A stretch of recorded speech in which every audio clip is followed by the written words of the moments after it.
Hey everybody, it's Mackenzie here talking about our new topic for the week.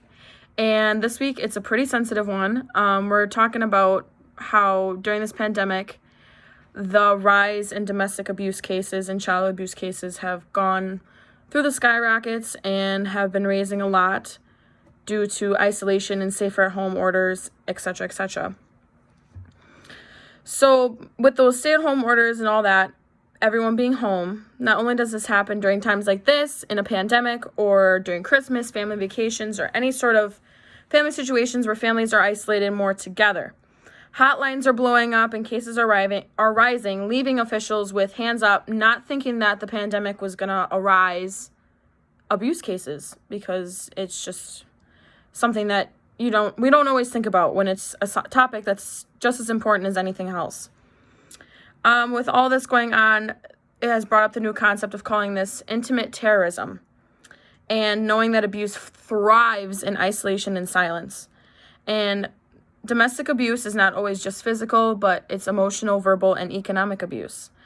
It's the fight over of a pattern of power and control. So knowing that, domestic violence hotline, which is available 24 hours a day, all the time, with the number of 800-799-7233. So some things to consider if you believe you're in the midst of a potential abusive relationship. Use a code word with family members or extremely close friends that you can use as a signal word if you feel like you're in danger.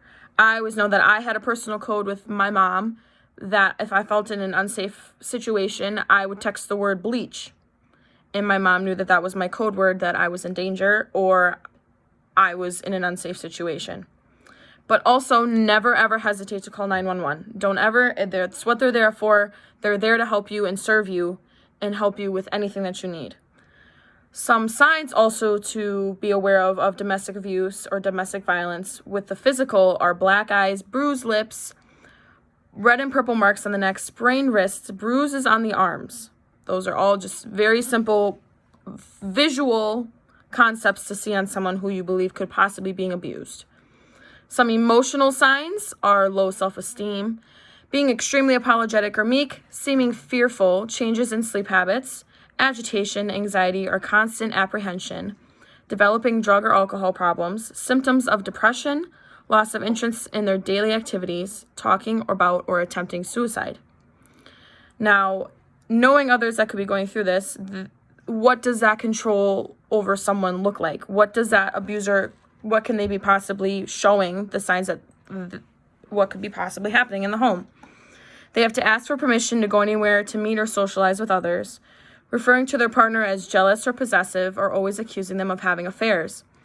Their partner constantly calls or texts them wanting to know where they are, what they are doing, and who they are with.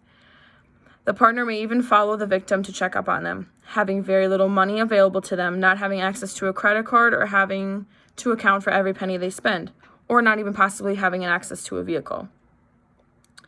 So to elaborate, as I am my own personal victim of domestic violence, domestic abuse, please know that you are not alone, and it is okay to leave an abusive relationship no matter what the circumstances are. Please check up on others around you, even if it's a simple phone call or a text message.